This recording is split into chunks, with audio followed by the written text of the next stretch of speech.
ಕರ್ನಾಟಕದಲ್ಲಿ ಮಳೆಯ ಕಾಟದ ಜೊತೆಗೆ ಚಳಿಯ ತೀವ್ರತೆಯೂ ಹೆಚ್ಚಾಗಿದೆ. ಹೀಗಾಗಿ ಜನರು ಥಂಡಿಗೆ ಮುದುಡಿ ಹೋಗಿದ್ದಾರೆ.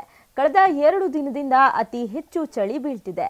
ಸಾಕಪ್ಪ ಚಳಿಯ ಸಹವಾಸ ಅಂತಿದ್ದ ಜನರಿಗೆ ಹವಾಮಾನ ಇಲಾಖೆ ಶಾಕ್ ಕೊಟ್ಟಿದೆ. ಹೌದು, ರಾಜ್ಯದಲ್ಲಿ ಮುಂದಿನ 3 ದಿನ ಭಾರೀ ಚಳಿ ಬೀಳಲಿದ್ದು ಹವಾಮಾನ ಇಲಾಖೆ ರೆಡ್ ಅಲರ್ಟ್ ಘೋಷಣೆ ಮಾಡಿದೆ.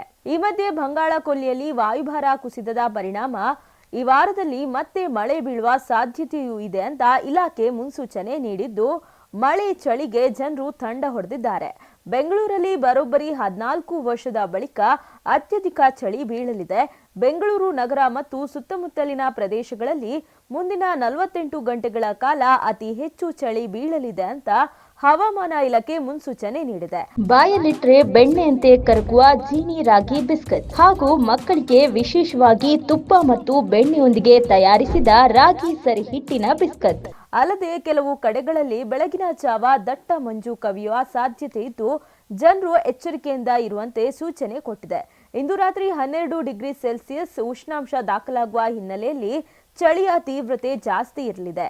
2011ರ ಡಿಸೆಂಬರ್ 24ರ ರಾತ್ರಿ 12.8 ಡಿಗ್ರಿ ಸೆಲ್ಸಿಯಸ್ ಉಷ್ಣಾಂಶ ದಾಖಲಾಗಿತ್ತು. 14 ವರ್ಷಗಳ ಬಳಿಕ ತೀವ್ರ ಚಳಿ ಕಾಣಿಸಿಕೊಳ್ಳಲಿದೆ. ವಾಡಿಕೆಗಿಂತ ಅಧಿಕ ಮಳೆ ಬಿದ್ದಿರುವುದು, ಭೂಮಿಯಲ್ಲಿ ತೇವಾಂಶ ಇರುವುದು, ಮೋಡ ಕವಿದ ವಾತಾವರಣ, ಸೈಕ್ಲೋನ್ ಉಂಟಾಗಿರುವುದು ಹಾಗೂ ಉತ್ತರದಿಂದ ದಕ್ಷಿಣದತ್ತ ಗಾಳಿ ಬೀಸುತ್ತಿರುವುದು ಸೇರಿ ವಿವಿಧ ಕಾರಣಗಳಿಂದ ವಾಡಿಕೆಗಿಂತ 2 ರಿಂದ 3 ಡಿಗ್ರಿ ಸೆಲ್ಸಿಯಸ್ ಉಷ್ಣಾಂಶ ಕುಸಿದಿದೆ. ಮೋಡ ಕವಿದ ವಾತಾವರಣ ಜೊತೆಗೆ ತಣ್ಣನೆ ಗಾಳಿ ಬೀಸುತ್ತಿದೆ. ಸಂಜೆ ಮತ್ತು ಮುಂಜಾನೆ ಇಬ್ಬನಿಯೂ ಬೀಳ್ತಿದೆ. ಹೀಗಾಗಿ ರಾತ್ರಿ ಶುರುವಾಗ್ತಿದ್ದಂತೆ ಚಳಿ ಕಾಣಿಸಿಕೊಳ್ತಿದೆ. ಮುಂಜಾನೆ ಇದರ ತೀವ್ರತೆ ಇನ್ನಷ್ಟು ಹೆಚ್ಚಿರುತ್ತೆ. ಅಲ್ಲದೆ ಡಿಸೆಂಬರ್ 17ರ ರಾತ್ರಿ ಅತೀವ ಚಳಿ ಇರುವುದು ಮಾತ್ರವಲ್ಲ, ಡಿಸೆಂಬರ್ ತಿಂಗಳು ಪೂರ್ತಿ ಪ್ರತಿ ರಾತ್ರಿಯೂ ಚಳಿ ಇರಲಿದೆ ಅಂತ ಐಎಂಡಿ ತಜ್ಞರು ತಿಳಿಸಿದ್ದಾರೆ. ಜೊತೆಗೆ ಬಂಗಾಳ ಕೊಲ್ಲಿಯಲ್ಲಿ ವಾಯುಭಾರ ಕುಸಿತ ಪರಿಣಾಮ ನಗರದಲ್ಲಿ 21ರಿಂದ ಮತ್ತೆ ಮಳೆ ಬೀಳುವ ಸಾಧ್ಯತೆ ಇದೆ ಅಂತ ಇಲಾಖೆ ಮಾಹಿತಿ ನೀಡಿದೆ. ತೀವ್ರ ಶೀತ ಗಾಳಿಯ ಸಾಧ್ಯತೆ ಹಿನ್ನೆಲೆ ಇಂದಿನಿಂದ 3 ದಿನ ಕಲಬುರಗಿ, ಬೀದರ್, ವಿಜಯಪುರ ಜಿಲ್ಲೆಗಳಿಗೆ ರೆಡ್ ಅಲರ್ಟ್ ನೀಡಲಾಗಿದೆ. ಉಳಿದಂತೆ ಅದೇ ಭಾಗದ ಬಾಗಲಕೋಟೆ, ರಾಯಚೂರು, ಯಾದಗಿರಿ ಜಿಲ್ಲೆಗಳಿಗೆ ಯೆಲ್ಲೋ ಅಲರ್ಟ್ ಅನ್ನು ನೀಡಲಾಗಿದೆ. ಬೀದರ್, ವಿಜಯಪುರ, ಕಲಬುರಗಿ ಜಿಲ್ಲೆಯಲ್ಲಿ 6 ರಿಂದ 7 ಡಿಗ್ರಿ ಸೆಲ್ಸಿಯಸ್ ತಾಪಮಾನ ದಾಖಲಾಗುವ ಸಾಧ್ಯತೆ ಇದೆ. ಇದು ಸಾಮಾನ್ಯಕ್ಕಿಂತ 6 ರಿಂದ 7 ಡಿಗ್ರಿ ಕಡಿಮೆ ತಾಪಮಾನವಾಗಿದೆ.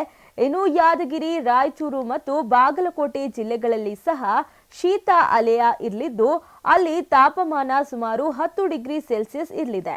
ಇದು ಸಾಮಾನ್ಯಕ್ಕಿಂತ 4 ರಿಂದ 5 ಡಿಗ್ರಿ ಕಡಿಮೆ ತಾಪಮಾನವಾಗಿದೆ. ಒಳನಾಡಿನ ಒಂದೆರಡು ಕಡೆಗಳಲ್ಲಿ ದಟ್ಟ ಮಂಜು ಕಂಡುಬರಲಿದೆ. ಇನ್ನು ಈ ಜಿಲ್ಲೆಗಳನ್ನ ಹೊರತುಪಡಿಸಿ ರಾಜ್ಯದ ಇತರೆಡೆ 3 ದಿನಗಳ ಕಾಲ ಒಣ ಹವೆ ಇರೋ ಸಾಧ್ಯತೆ ಇದೆ ಅಂತ ಹವಾಮಾನ ಇಲಾಖೆ ಮುನ್ಸೂಚನೆ ನೀಡಿದೆ. ಚಳಿ ಹಿನ್ನೆಲೆಯಲ್ಲಿ ವಾಯು ವಿಹಾರ, ವ್ಯಾಯಾಮಕ್ಕೆ ಹೋಗೋರು ತುಂಬಾನೇ ಎಚ್ಚರಿಕೆಯಿಂದ ಇರಬೇಕು. ಉಸಿರಾಟದ ಸಮಸ್ಯೆ ಎದುರಿಸುತ್ತಿರುವವರು, ಮೂಳೆ ನೋವಿನಿಂದ ಬಳಲ್ತಿರುವವರು ಹೊರಗೆ ಹೋಗದಿರುವುದೇ ಉತ್ತಮ. ವಿಶೇಷವಾಗಿ ಮಕ್ಕಳು, ಹಿರಿಯ ನಾಗರಿಕರು ಆರೋಗ್ಯದ ಬಗ್ಗೆ ಹೆಚ್ಚಾಗಿ ಗಮನ ಹರಿಸಬೇಕು. ಶೀತ, ನೆಗಡಿ, ಕೆಮ್ಮು ಮತ್ತು ಜ್ವರ ಸೇರಿ ಇತರ ಕಾಯಿಲೆಗಳು ಎದುರಾಗೋ ಸಾಧ್ಯತೆ ಇದೆ. ಈ ಬಗ್ಗೆ ಜನರು ಅಗತ್ಯ ಮುನ್ನೆಚ್ಚರಿಕಾ ಕ್ರಮ ತೆಗೆದುಕೊಳ್ಬೇಕು ಅಂತ ಇಲಾಖೆ ಮುನ್ಸೂಚನೆ ನೀಡಿದೆ.